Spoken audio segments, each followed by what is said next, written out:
imagine or want to do. Therefore, it's extremely important that we listen carefully to our speaker today. And I would, in our usual tradition, want to welcome all of us, particularly the chair of the guild, to make a short presentation before we start. But I also want to welcome our guests in the diaspora who are with us today.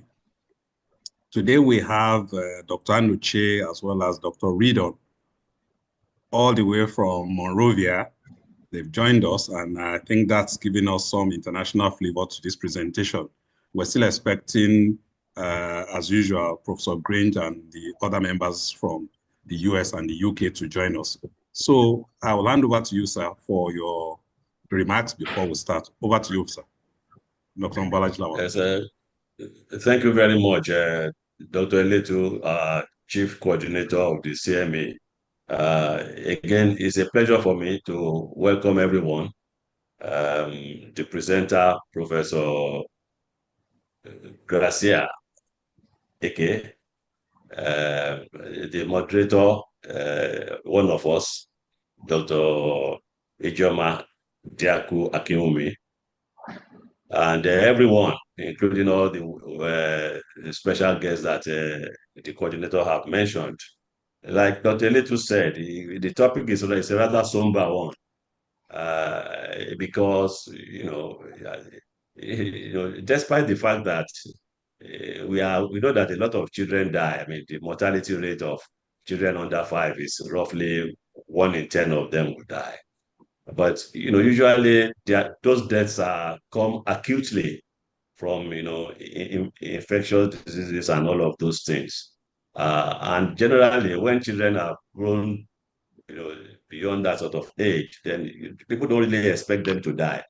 And even there are prayers, special prayers being said everywhere that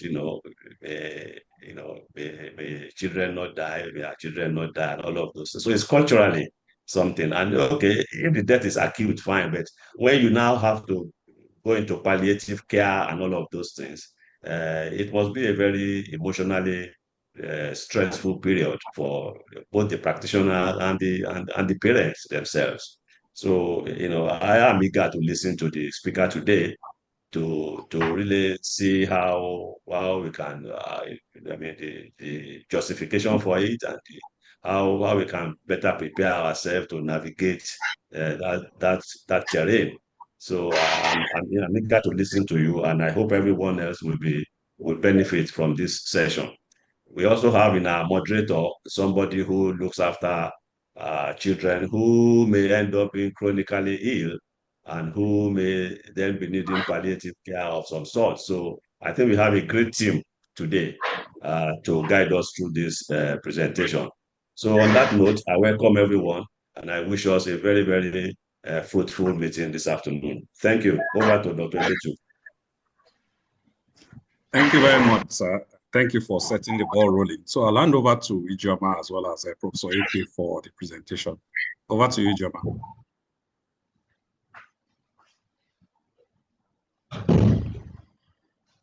You're muted. Thank you so much for the opportunity. It's my pleasure to introduce you, my friend, my sister, Professor Gracia Eke, who was dashed to us after being duly trained in her primary medical degree in the Université de Kinshasa of the Democratic Republic of Congo. How she came to be here and stuck with us happily is the story for another day. She's a professor of pediatrics and child health at the University of Port Harcourt Teaching Hospital, at the University of Port Harcourt, and a consultant at the University of Port Harcourt Teaching Hospital. She's currently the director of the Institute of Maternal and Child Health. And she has specialized training in palliative care. Duly, how they put it now, duly trained and certified as a palliative care expert. So today she's going to talk to us about pediatric palliative care. And it's going to be interesting, I tell you. and there are many ethical issues which you will navigate through and help us through, because every one of us meets these situations now and again in the course of practice. Professor Eke, you're welcome. Thank you for coming for this talk, agreeing to do this talk. Thank you, Gracia. Thank you very much. Thank you, IJ. Thank you, everyone. Good afternoon, my teachers, my senior colleagues, my colleagues and my friend and everyone. It's a privilege for me to be called to make such a presentation in such a gathering. So I'm grateful to have thought about me. IJ, thanks. And a good thing happened this morning. I was called for a brief simulation, and we have to identify some hitches. So because of the hitches we identify, and it was at the lastminute.com, so we are going to use your IT officer, I think Mr. Victor, who is going to share his slides, the presentation, and be changing the slide for me. So sorry for that each, but it will still go well. Thank you very much. Let's get the next slide, please. We are looking at pediatric palliative care. Why does it matter? Mr. Victor, you can change the slide, please. We have some objectives for today's lecture. We are going to describe the status of pediatric palliative care in Nigeria. We're going to define pediatric palliative care as a set of tasks and evaluate the myths and assumptions about the palliative care, describe when and how to utilize a subspecialty palliative care team. Next slide. I will start my talk with a quotation, a quote for one of my patients. I will keep talking about a patient with cancer because I am based in oncology unit. So that is the one that I deal with mainly. So this woman was talking. She said, it has not been easy. As if to crown it all, our only car was stolen when we went for a crusade by a great evangelist who came into town. We went seeking for divine healing for our daughter. And now with the frequent hospital visits, transportation is a big problem. So you can see that from this statement, the troubles of this woman are in various angles. So let's look at the World Health Organization defined pediatric palliative care. And in the definition, they started by saying the principles apply to other pediatric chronic disorders. So it's not only for children with cancer. So palliative care for children is an active total care of the child's body, mind, and spirit, and also involves giving support to the family. It begins when the illness is diagnosed and continues regardless of whether or not the child receives treatment directed at that disease. The health providers, you and I, next slide please, must evaluate and alleviate the child's physical, psychological, and social distress. Effective palliative care requires a broad multidisciplinary approach that includes the family and makes use of available community resources. It can be successfully implemented even if resources are limited. And it can be provided in tertiary care facilities, in the community health centers, even in children's own home. It's a long definition, but it has a summary. Next slide, go to the next slide. And okay, this one is to thank you. This one is to portray the various palliative care service model. Initially, it was, we see blocks of care. The first one is active, aggressive intent. We are treating this patient with cure in mind. We want this child to live long. Then when that treatment is not helping, like we have a child with cancer, the child has had several relapses, and the tumor keep growing. So the disease is not responding to treatment anymore. You say, okay, this chemotherapy, this one is not, we can't give more because the burden is so much. Then you switch to palliation. You transfer the patient to palliative care. And palliative care alone, then the patient died into bereavement. But there's a modified integrated palliative care service model. From beginning, from diagnosis, as we are using the active aggressive intent to treat the patient, we are also starting the palliative intent. It can be just small, but it's going along with the active aggressive treatment throughout the trajectory of the illness. And when the active aggressive intent is reducing, when you see that the goal of care, the care is likely no longer there, the palliative side is increasing and taking more prominence than death and bereavement. Next slide, please. Now we are looking at palliative care has a lot to do with universal health coverage. In 2014, the World Health Assembly suggested that, proposed that palliative care is an ethical responsibility of the health system and a key component to the universal health coverage. Key component. Around that time also, and that is better that this year, palliative care, we celebrated 10 years of this declaration, and we're asking ourselves 10 years later, how are we faring? Where are we? Questions are still there, we answer it. The World Health Organization, to make things easy, published a public health model for integration of palliative care into each country healthcare system.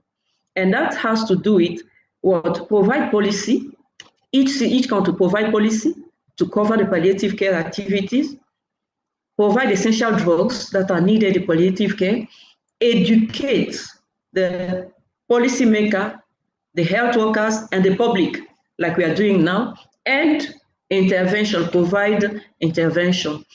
Now, we are talking about universal health coverage.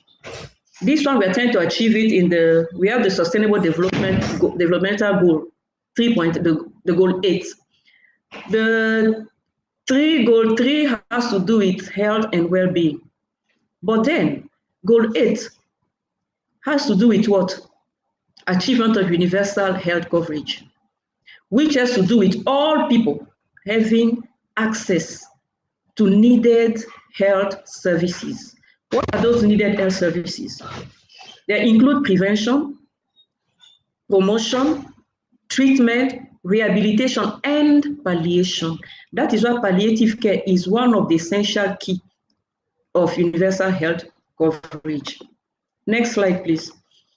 So palliative care, like I said, is not only for children with cancer. Various categories of children are in need of palliative care. In the first category, we have children with life-threatening conditions for which curative treatment is available but may fail, like children with cancer, children with sickle cell disease. In category 2, children with long period of intensive treatment which aim to prolong life but premature death is inevitable, like children with muscular dystrophy or children with severe immunodeficiencies. In category 3, we have children with progressive conditions with no curative options, where treatment is palliative from diagnosis. Children with metabolic disorders, children with chromosomal abnormalities. Then in category 4, when I think we have the bulk of them, children with severe disability that lead to extreme vulnerability and complication and premature death, like children with severe cerebral palsy. Children with birth asphyxia, I know there are many of them. Children with traumatic brain injuries. All those children, they are in need of palliative care. Next slide, let's look at some facts and figures.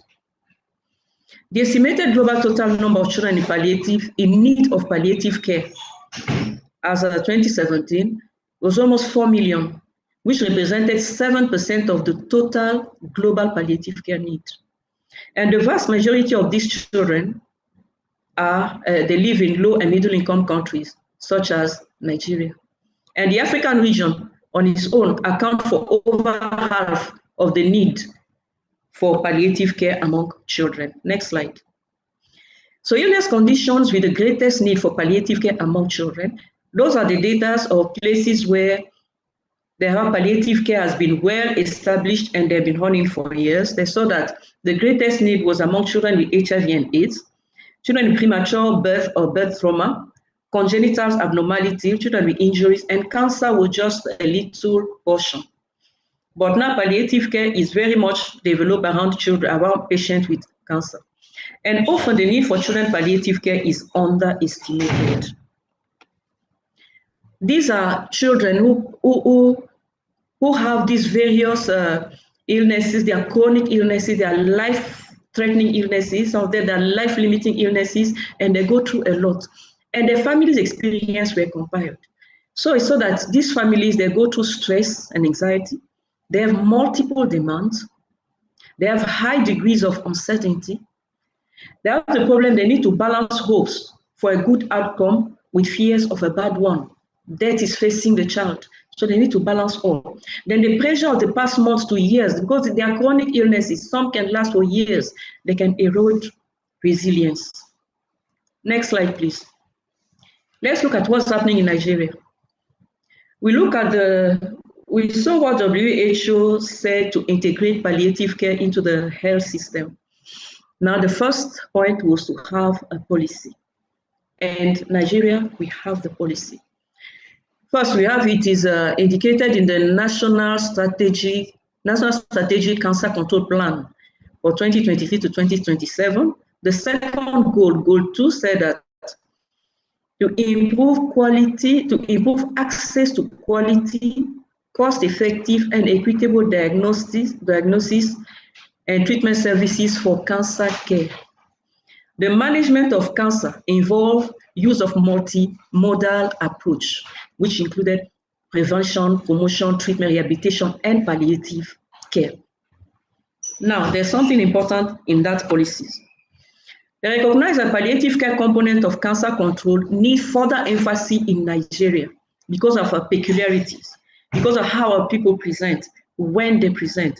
So it's so that in Nigeria, palliative care may be the only source of succor for many patients, as for many, treatment may not be available, or may not be accessible, or may even not be affordable. In those situations, palliative care remains the only source of succor. We also have a palliative care national policy. There's a national policy and strategic plan for hospice and palliative care. It was published in 2021 and is due for review next year, 2025. The vision of that policy is to give access to good quality hospice and palliative care for all Nigerians of all ages with life-threatening illness and their families and caregivers. Goal 1, to promote hospice and palliative care as an integral part of a comprehensive package of healthcare. I emphasize that.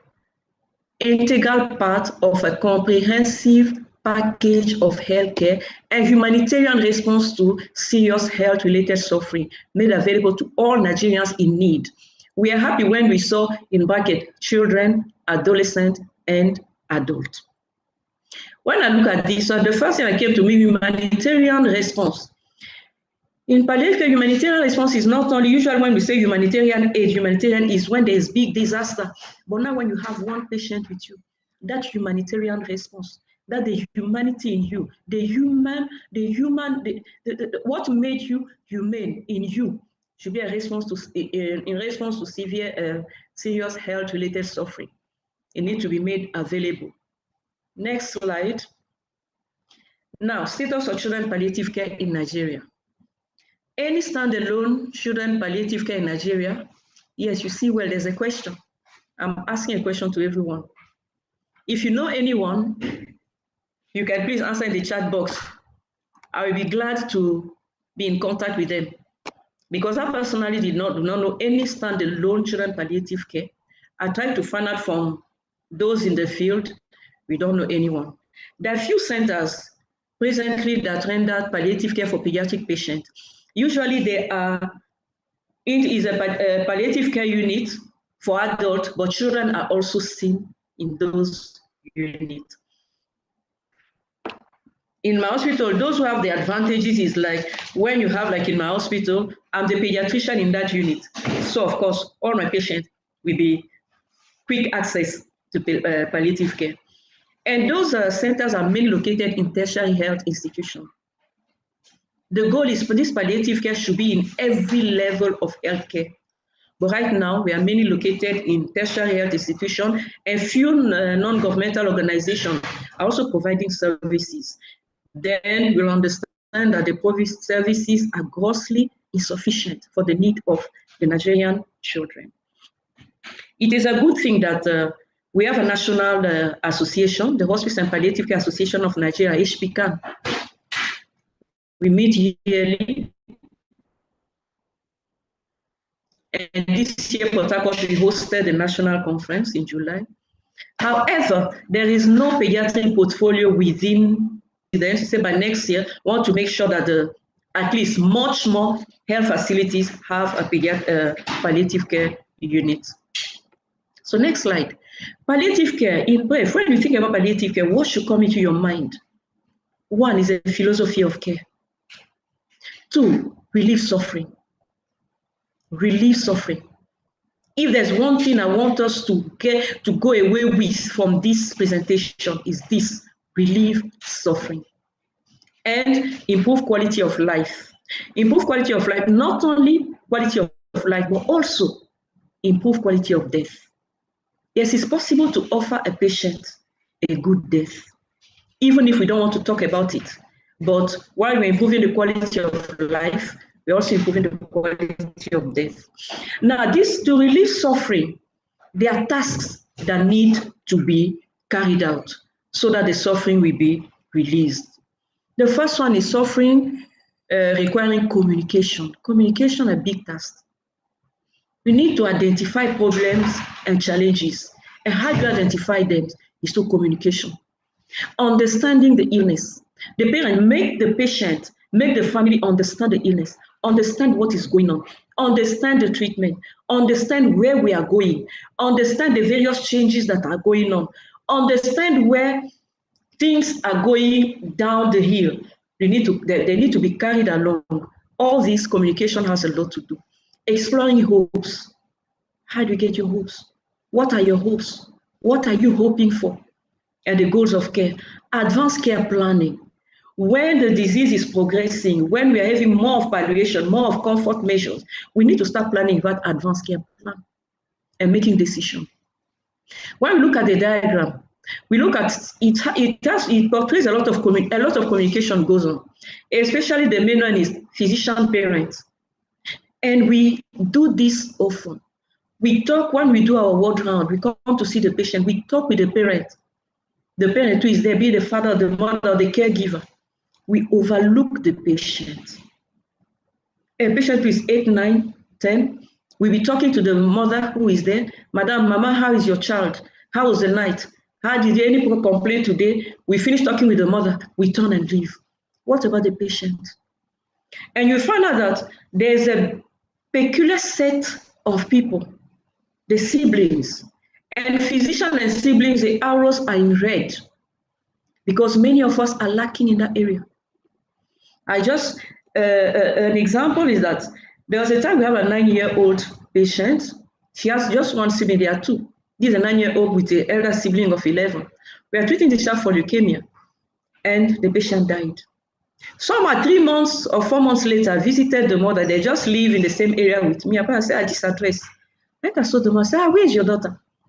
She said, my daughter, since that time, she does not talk to anybody. She was just locking herself in her room. Even in school, the teachers noticed that she's not talking to anybody. She was just withdrawn. And one day she came back from school. She just met the mother in the parlor, just passed, greeted the mother. I told the mother, do you think I don't know what happened to my brother? And went to her room.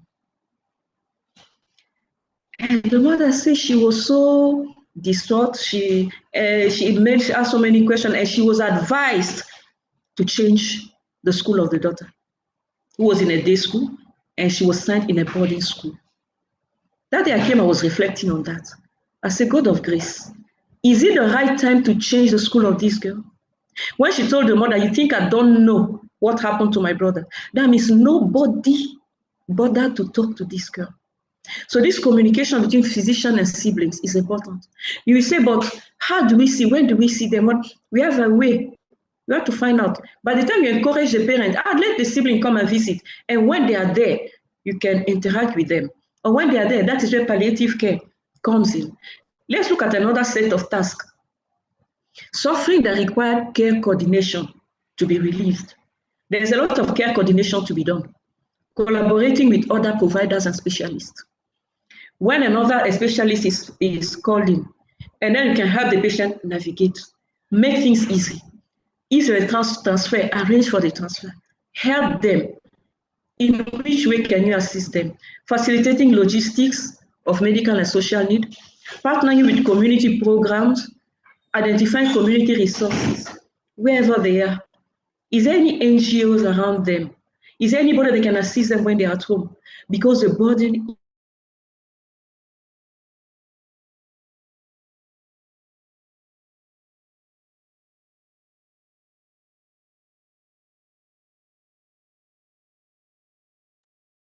Seem to have lost sound.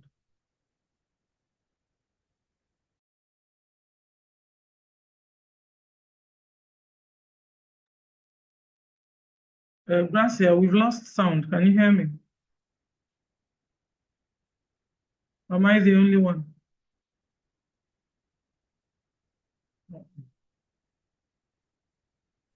We are not hearing. You are not the only one. Okay, thank you. Yeah, we are Gracia, not hearing. can you hear me, Gracia? Are we back? Can you hear me? Okay, yes, now can hear you. You're back. Yes. Okay, so sorry. We look at all the people that we need to be talking, coordinating care with them, the teachers, the school, bereavement, and the volunteers. Volunteers are very important. Like in our palliative care unit, we have a volunteer. She became volunteer because she lost her husband to cancer, and her husband benefited from palliative care services. So by the time the husband passed on, she said because of the palliative care, the way the husband was treated on his dying bed, he has to disclose so many things to her, which protected her and her children. So from there, she said she wants to become a volunteer. What does she do as a volunteer? When we go to see patients, I think she helped them do a little running around. She's been in this hospital. She knows how things are tough. You need your investigation. I know where to get them. Give me your receipt. Let me go and get investigation for them. So she's helping them to do one thing or another. There's again another set of tasks requiring interventions. So this one, there are interventions. Interventions are in many aspects. Physical, those are the symptoms that your primary physician, you are there. When you come every day, there are complaints, pain, nausea, constipation. The patient did not sleep. You address them. Look at the psychological aspect. Anxiety, depression, pain, enjoyment and leisure. How can you do that? We had patients who go, some of our patients went into depression. We need to address that. The social aspect. We say, how can you do that? What about the financial burden? We say, yes, it's hard for everybody. It's hard for everybody. How much more these ones who are paying every day out of their pocket? Caregiver burden. In the hospital where in UPTH, when adults are admitted, the kitchen feed, the hospital feed them. They pay for the feeding, they give them 3 meals a day. The quality of it, well, is from the kitchen, but in pediatrics, they don't feed them. So this woman who will come from the water side, from another local government, who come with a child who is ill, she's there. Madam, how are you feeding? How are you coping? You are here, the other children at home, what is going on with them? You are looking at roles and relationship, affection and sexual function. We've had women who have been on the ward for 6 weeks, 8 weeks, and then we hear that the neighbor come and visit. Your husband married last weekend.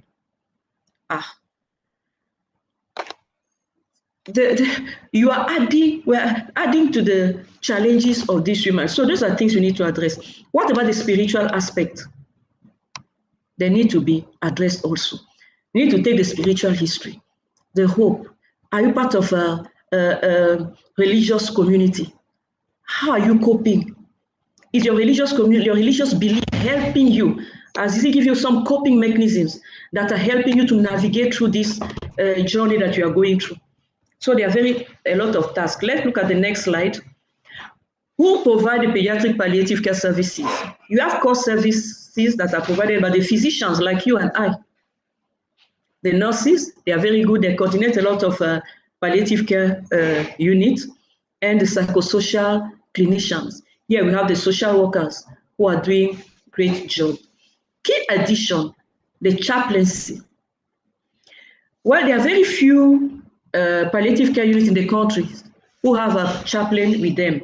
And for this one, we in UPTH, we boast, we have a chaplain, and he's doing great job. He's doing great job.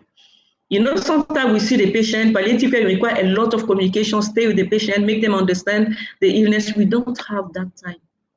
But when the chaplain comes, he comes in the afternoon, he stays with them. He's the one who sees many of the siblings, because we work together. He sees the sibling when they come visiting in the evening or something, invite them, come to fellowship with us in the chapel on Sunday. After the chapel, we do round. So when he goes round, he sees those siblings.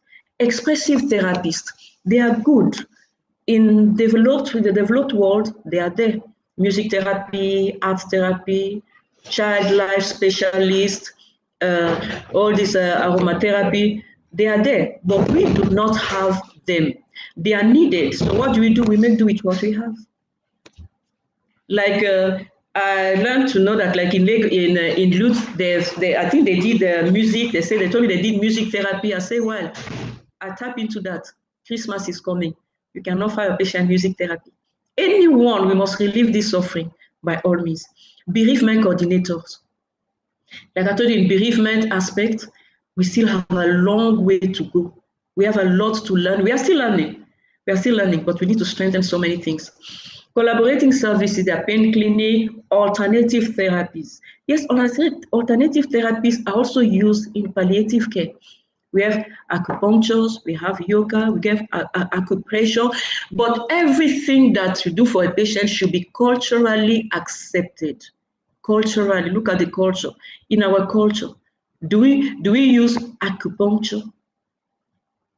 When I was learning a lot of how do you do hypnosis. Hypnosis is very much exploited in palliative care. But I was telling my teachers in palliative care, saying in my country, hypnosis, you want to hypnotize somebody's child, they will turn into a witch. So we do what is culturally acceptable.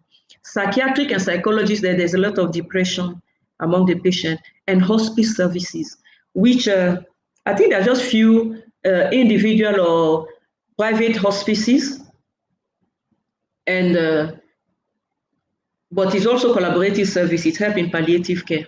Next slide. Where are these services offered? Anywhere the patient is. The patient in the hospital can be provided there.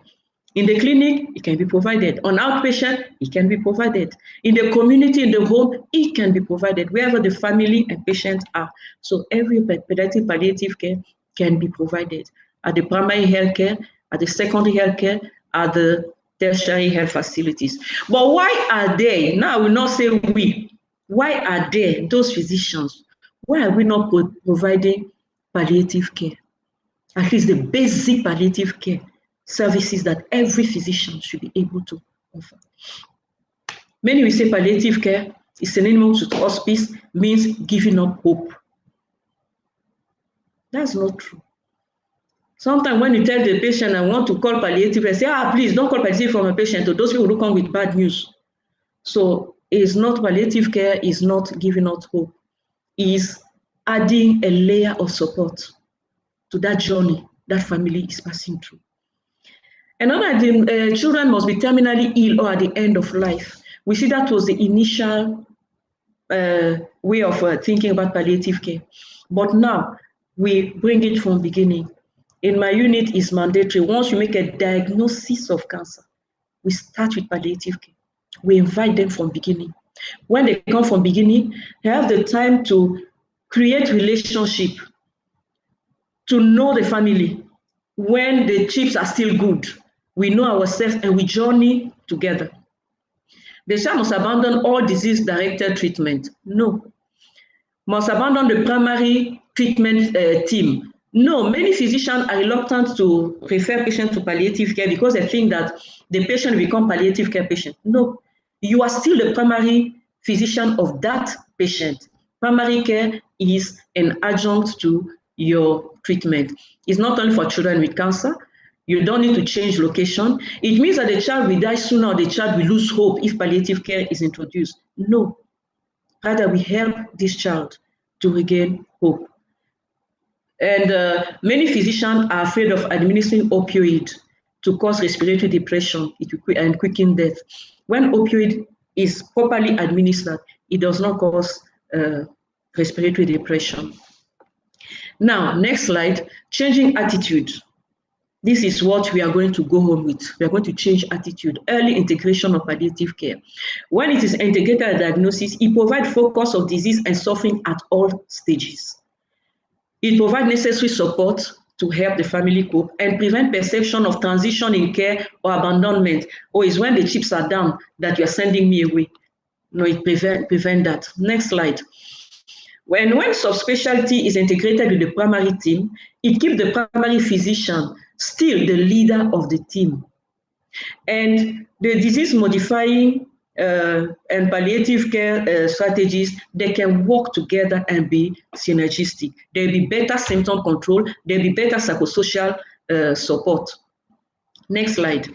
We are going to look at the difference. There's a primary, when they say basic palliative care. Here we're looking at the trajectory of illness. An example is a child with cancer. Diagnosis, then we start going around, we have up and down, it's going, then it goes down.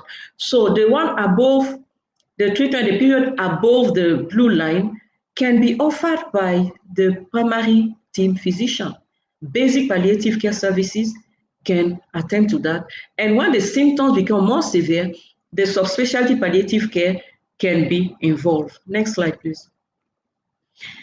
Integrating subspecialty early, it will prevent disruptive transition to new care team at the worst time possible. It provides an umbrella of support throughout the entire process. And also is an additional support for the primary team. You don't have time to do all this communication, all these things. Palliative care, that is why they are there. They have time to do that. Time resources. It also have the primary team to do self-care, because treating some of our residents in our unit, they say that the oncology unit, that depressive unit, how you coping in that depressive unit. Well, we're also learning how to do self-care. Take care of yourself. In palliative care, self-care is not selfishness. We need to take care of yourself. Prevention of compassion fatigue and help the physicians to cope better. Next slide. It also allows patient and family self-determination, empowers them to be able to maintain these dual goals of care concurrently. We are seeing a patient now, we are treating what we are seeing. We are hoping for the best, but we are also planning for the worst. In case that best does not happen, how are we going to do it? So it's also an ethical issue when we say healthcare justice, because it is to give access to emerging best practice. All over the world, this is what is done. Why should we stay behind? Next slide, please. Integration strategies. How will I start telling this patient that I'm calling palliative care? Well, there are strategies you can use.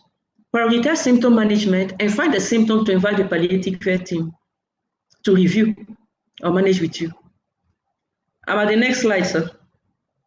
Consider palliative care as an adjunct medical specialty that is part of the package of services you are offering, not an optional service.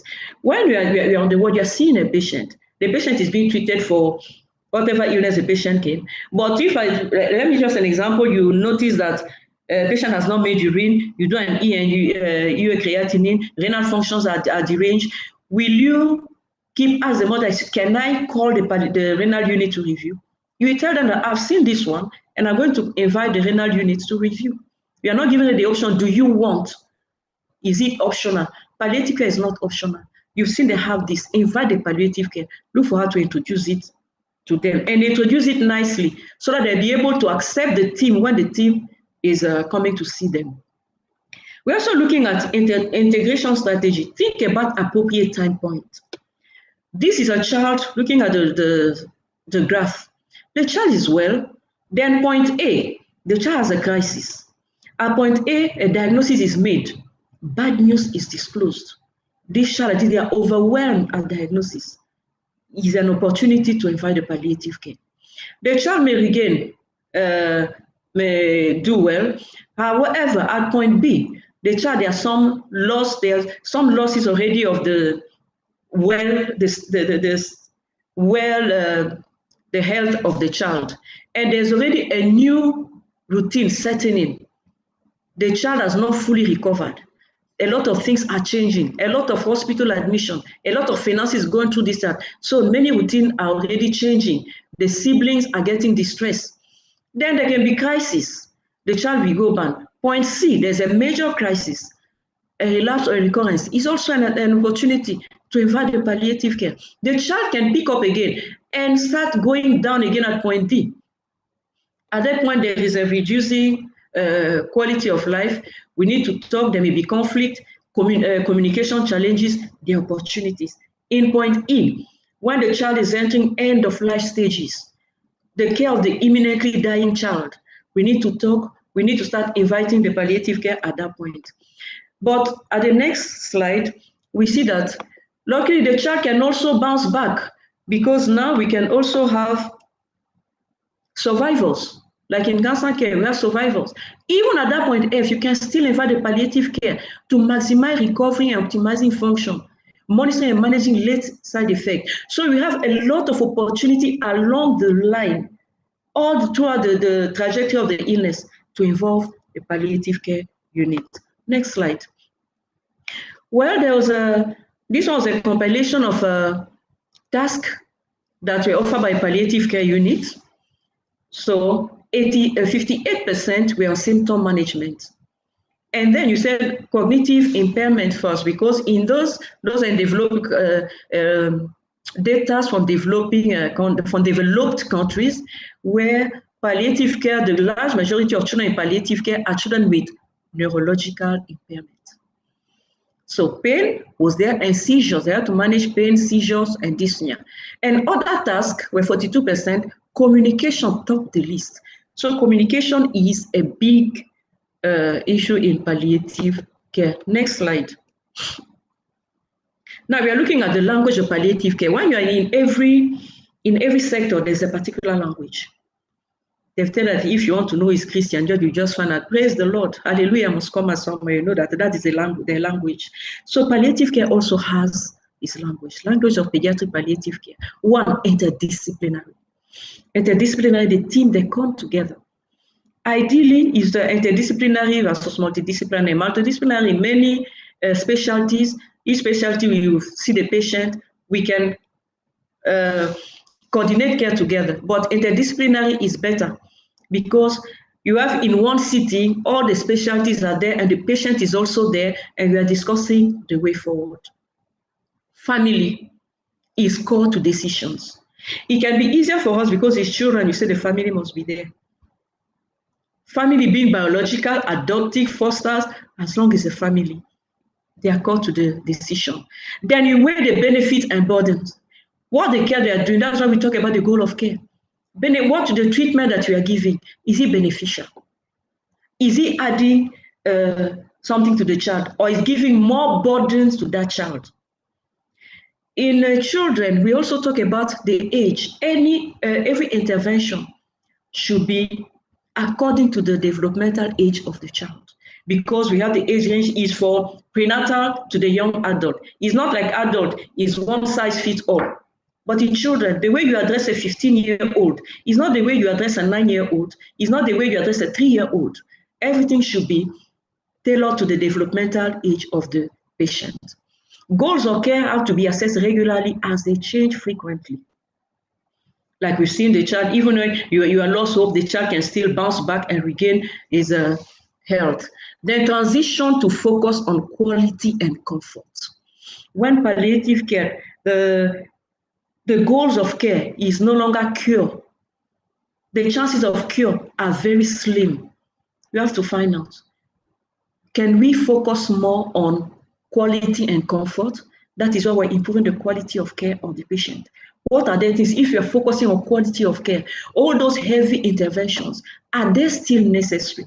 Are they really needed? Are they really adding to the child? Then there are things to avoid in palliative care, in children palliative care. Withdrawal of support, withdrawal of care, withdrawal of treatment. We say instead of withdrawing the treatment, say, okay, chemotherapy is no longer working, we are going to withdraw. We are trying to avoid that word.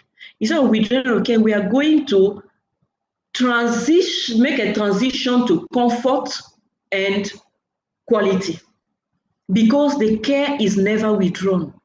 Care continues even after death. Care continues during bereavement. That is why we have bereavement coordinator. Bereavement is not only when the child died, like recently we said, bereavement counseling was given. Bereavement continues after death until the families they have accepted, they are able to replace the bad memory of the child to the beautiful memories they have to the child, until the family can freely talk about the loved ones without shedding tears, without feeling so bad. So care is never withdrawn. We avoid that. And that is why even our unit, we avoid signing against medical advice. We say, no, there are better ways of doing things. We say, you want to go home, tell us, let's discuss. You are going home. Where are you going to? What are you going to do? We give them a contact number. You can take this one and go. When it's so much for you, please put a call. Come back anytime you want to come back. Then, we're almost rounding up our take home from this presentation. Number one, focus on relief of suffering. This is something all of us can change it today. To focus on relief of suffering, it starts with our attitude. We work in the hospital. When the patient is coming to the emergency room, the child is very ill, the first question is it all this way? Where have you been? Is it now that you are coming? What these parents have been passing through to be able to appear before you at that time is not the time to be judgmental. How do you talk with them? We see our patient, we say the child with the nephoblastoma case. For crying out loud, that child had a name. Give the patient his own dignity. That is where the basic palliative care starts. Little things that we chat on daily basis. Consider useful use of language. Yes, language, both the spoken language and the unspoken language. When you're in front of that child, what are the signs you are making? How are you comporting yourself? How are you behaving? How are you treating the child? It matters. Refer to palliative care unit early, so that they have time to journey along with the patient. Palliative care, remember, it works with the primary healthcare team to enhance care. We are working together for the good of the patient and the family. Define the goals of care. When the goals of care are no longer cure, we need a lot of conversation. We need to agree with the family. Let's focus on comfort and quality of care. Then blending palliative care with curative treatment is essential for providing the child and family with the most complete medical care possible. I have people I have to acknowledge, and I thank you. I'll finish with this quote. Every child you encounter from today is a divine appointment. So when you see that child with divine appointment, those children, they have hope that from now, the way you treat them, not like you were treating them before. Thank you very much for your attention. Thank you very much, Professor Gracia. And now, I'm sure, thank you very much, not just for this lovely lecture, but also time is precious. Now, I'm sure she's ready for us. The questions have been flying on the chat, but if you would like to ask your question directly, please indicate and ask your question. Indicate by electronically raising up your hand.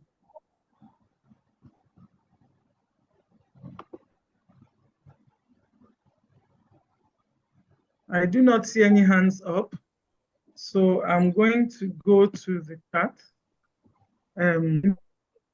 Looks like Gracia had help, because I think people are carrying on a very animated conversation on the chat, asking questions and some answering them. So it looks like you got some help. Okay, some are comments rather than lectures. I'll just start from the very first one that says that people are afraid of talking about death of a Nigerian child. And somebody trying to clarify that this is not, palliative care is not synonymous to life end-of-life care. Then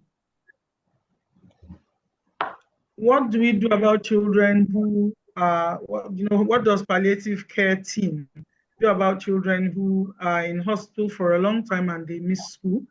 That's one clear question. How do we involve their teachers, or do we? And then, of course, somebody's bringing up the fear of addiction to opioids and surmises that children do not get addicted to opioids. You might want to comment on that. So okay, thank you. Those two before I read out a long one and then we'll forget it. Yes, thank you. Thank you. How to involve the teachers is when you see what talking with the child and the family, you find out from the child, what class are you? We can put a call at your school, your friend in school, are they aware of what is going on? Are they aware that you're in the hospital? What about the teachers? The first thing we can ask the parent to enter in contact with the school authority. Tell them about that the child is in the hospital. If possible, they can come and visit the child. And they can also start sending assignments with the child, because we want as much as possible, let the child not fail a class and stay behind where others are continuing. He can be in the hospital and be carrying around his assignment if the school teacher sends the assignment. So we can collaborating with the school teachers. Fear of addiction for opioid. When opioid, especially morphine, it is given when it's needed. When the child is severe pain, you assess your pain. You assess, you classify it, and you treat it accordingly. According to the addiction will not happen, because the addiction is when you give so long, but when you give as by the clock, you follow the principles that are laid down for opioid addiction. We've not seen addiction in children with opioid addiction in children. When we talk about that, talking about death, yes, I know in our community, in our environment, talking about death is taboo. When you talk about it, they say, you are the one that over my dead body, this one, our religiosity comes in. But there's a way you will talk with the parent. If you start with them from beginning, each time the child's situations are changing, we are communicating with them. How did you see this one? How the child is down? What happened? What is going on? Is a child, we give him the drug, you review your medication. We have done all that we need to do. Sometimes we call management conferences. In those management conferences with all the other specialty addressing the people, we can call the parent, come in. So you will see that all that could have been done has been done, but the disease is progressing. So let's look at that, what is going to happen. At that point, you can start talking about that. You don't come and talk about that from the beginning. No.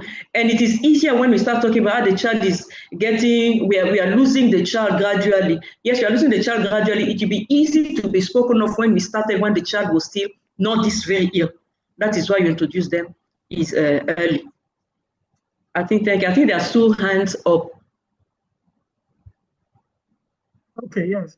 Pastor, please unmute yourself and speak. And after that, we'll take Petronella Tavanzi. Thank you very much for giving me the permission to speak. And I also like to thank Professor Eke for that very nice presentation and for also pricking our conscience. I just want to ask a very simple question. What do you think can be done to either reignite the spirit of palliation in healthcare workers or to promote it? I don't know whether you understand my question, but I believe the spirit was there before, but for some reasons, which I'm not sure, which I'm sure many of us may be aware of, this spirit kind of took a downturn. So how can we reignite it? Thank you very much. Thank you. In things like this, I think after this such presentation, it can speak your heart. So a lot of awareness needs to be created. When we celebrate all this celebration of Palliative Care Day, and if possible, have a palliative care unit in your hospital, so they can be doing from various departments, going to create awareness from the various departments, create awareness even to the public. And the NGOs are also doing great things. So it's creating awareness. We go a long way. And people have to do, you know, that it's not an ethical issue. You are providing care. Is your care comprehensive? Because if palliative care is not part of it, it's not comprehensive. So try and also update yourself in palliative care. There are free courses in ICPC and International Children Palliative Care Network. So they have free courses where they give you your certificate, where you can learn about the basic palliative care services, how you can offer the basic services. Then if you want to specialize yourself, then you can, I know in Africa, there are countries that, who give it. In Nigeria, well, for undergraduate, I know some universities are started giving palliative care courses. Well, we put it in our undergraduate student. There are few universities who are doing it. I also know that in UCH, the university has approved, I think, master's and postgraduate diploma, but I don't think they've started yet. So you can develop yourself in that. But a lot of awareness. Thank you.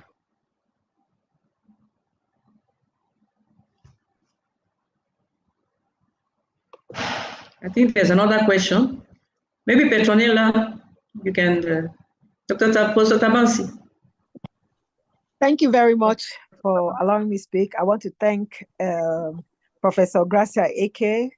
Mine is more of a comment that I really enjoyed the lecture, very interesting, very intriguing and insightful, and very consensual. So well done. And in the spirit of our awareness, it is good to really bring home this message to even more pediatricians, because I can see the numbers here, you know, despite the publicity. It's very important. So you may consider making a presentation or some kind of plenaries during our PANCOF, where we have a lot of audience, and in other maybe subspecialty, because like everybody is saying, this topic is very interesting but murky to a lot of pediatricians and practitioners. So well done, ma. Thank you. And I thank the Guild of Private Pediatric Practitioners for bringing up this topic. Very nice. Thank you. Thank you, Pete. Dr. Ridon Ide, can you please unmute and Yeah, thank you very much for recognizing me. I want to also join others to appreciate Professor Eke for a beautiful presentation and to thank the organizers for this. Like you rightly said, this is a very integral, useful part of what we do. And the point like a comment or the point that was on my mind as we were speaking, it's, yes, it's new. We're talking about the awareness and all of that. We know it's an area that we often need in our practice. And I was asking myself, apart from the basic palliative care that some of, you know, we all grab from here and there, it is a discipline. It requires some skills, some kind of expertise, all right? And then that brings the issue of training. I think you already, you know, touched a bit, because my point is, if we recognize and agree that, yes, it is part and parcel of what we should be giving to our children, then automatically we should be training our workforce to be equipped with the skills. So, so what training opportunities? So, you know, you already started answering, because that was what I was going to, you know, kind of touch on, to see how we can actually make this part of, promote it to be part of the curriculum, both on the graduate medical training, maybe at the basic level, and even the postgraduate. Because now, like you said, there are some institutions that are beginning to, that's the right way to go, because the training, the skill, if we train people, or it becomes part of our postgraduate curriculum, then at least every pediatrician or every, you know, postgraduate trained healthcare provider would have the requisite knowledge, at least to do the minimum before they bring in those who subspecialize and become professors in palliative care. But I want to thank you very much. I really enjoyed the lecture. Yes, thank you. I need to add also, I know that in UCH now, they have the, well, in UCH, they are really the palliative care, there's a palliative care in Nigeria, they're well established because they have a full department of palliative care. And then at least they offer courses, 2 weeks courses. I think it's monthly, 2 weeks courses, both for doctors, nurses, social workers. So those are things that we can start enrolling on to at least to get the basic knowledge. So anyone can contact anybody in UCH, direct them to the palliative care department. They will have more information. Thank you. Okay. It's already after 4 o'clock. We are doing well with time. Go ahead, ma'am. Yeah, so I want to join the others in congratulating you, Gracia. It's always been very interesting listening to this palliative care, and I would say you are now a guru in this area of specialty. Well done. I want to also note that we have been enjoying this facility in patients with chronic kidney disease. You know, we also have challenges. So being in that same center, involve them on time. But the challenges we have is that most of the time when you tell the patients, you know, they feel there's nothing else to be done. In fact, they itch to sign against advice. I'm happy you said you don't allow them, but some of them will just give up, you know, and that is where it's very important to have a trained palliative care specialist talk to them. But we involve them, use them in patients with CKD. So the question I have for you, I like when you talked about improving quality of life as well as death. Just throw more light on how you improve quality of death in this case. Okay, thank you very much. Improve the quality of death. We believe that a child can die without suffering. Die without suffering as per all the severe symptoms that have been there, they may not be fully controlled, but they can be reduced to become more bearable. A patient should not die with severe pain. No. When the patient is, a patient should not die with a lot of animosity around. A patient can die with the family, or the family is getting prepared. As the child is getting at the end of life, you try to find out from them, what are the hopes, what are the expectations. There are patients who died, they prepared their own burial. There was a case, 17-year-old in an emergency room 2-3 years ago. She had osteosarcoma with a lot of metastasis. She was found to be talking with her father in the emergency room that if she dies, is this picture she wants. Her parents were there. And all the staff there were, imagine, she's even talking about the death. For me, that's a beautiful opportunity. So what do you think? That's the time for them to make memories. How do you want to be remembered? In places where they talk about death freely, they do researches on death. How will you like to die? If you ask ourselves, how will you like to die? How many people will answer? But those who are, how will you like, she's already expressing herself. You've heard about people who have planned their burial. They died well. When you're planning a burial, that means you've made peace. They've made peace with everybody around. They've made peace with themselves. They've made peace with their families. When they died, you see this why they're holding their hand, the families around, they are singing praises. The person with that's a good death. It's not the dying and fighting and the unresolved issues everywhere. No, palliative care can help when they introduce early to try, and that's why we improve quality of life and quality of death. Patient can have a good death. Thank you, Ma. Thank you. There's only one outstanding question, but I think it's a question that might need a lot, and you might need to just answer the person on chat while we bring the meeting to a close. Thank you so very much for the very insightful lecture. It's coming from a place that shows us where your heart is. Thank you very much, Dr. Gracia. Over to you, sir, Dr. Ubolaji. Okay. Dr. Ubolaji. Okay, thank you very much, a very able moderator. And honestly, our presenter, Professor Gracia Eke, I have thoroughly enjoyed this presentation. Thank you very much for a very brilliant presentation made so simple. And, you know, the the comments and questions which have followed have been equally thoughtful and very insightful. And so on the whole, I have benefited tremendously from this meeting, and I hope everybody has. And one thing that's come out for me clearly is that we need to seek for these services much earlier than what we have been doing. And I just look back at all the years of practice and how many opportunities we must have missed to provide better comfort for the children with chronic diseases that we have managed. And so this, knowing about this specialty is very welcome. And I hope that more will come up. I hope that many more of us will embrace it.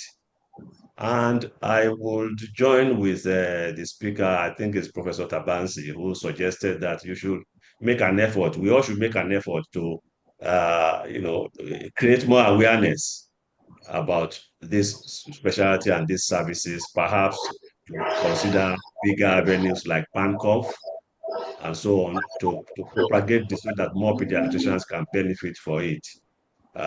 Also, the issue of training and capacity building of pediatricians and or even doctors generally on this, we should also bear in mind.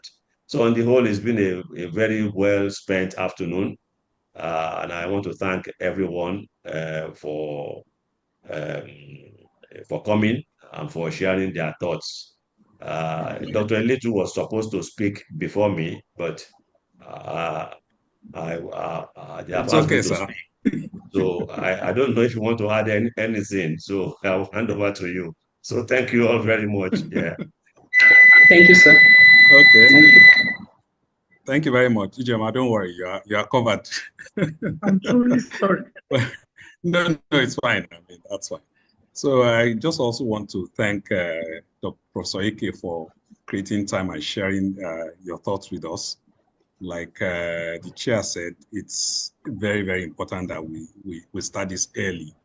I'm sure a lot of us, when we hear about palliative care, all that comes to our mind is, oh, the patient is dying. So we just want to move the patient away from us, and then somebody else will take care until the patient dies. But that's not, from what you've told us today and from what we now know, that's not what palliative care is all about. There's more beyond, it goes beyond just the patient dying. And like has been said, maybe we'll also put in a word to the local organizing committee of Gombe. Even if it's an online thing, that a virtual presentation that you can make to all of us, I think that will go a long way. So I want to thank you. And I just want to quote what Abraham Lincoln said. He says, "It is not the years in your life that matters, but the life in your years." So I think that just summarizes what you just told us today. So thank you very much. And to each and everyone that has been on this call, I want to say thank you. Ijoma, thank you for moderating. And this presentation obviously will be on YouTube, and we'll share the link either later this evening or first thing tomorrow morning, so that we can all go back again and listen. And I think we'll still benefit more when we hear this lecture the second time. So Professor Eke, as I usually say, some other point and some other time, we'll call upon you for another presentation. So I want to thank all of us. No trouble. I know that the next presentation next month is going to be on Boxing Day. So we may have to move the meeting a week earlier, so that, because we don't, of course, we want people to enjoy. So thank you, and see you next month. Bye-bye. Thank you. Thank you very much. Thank you.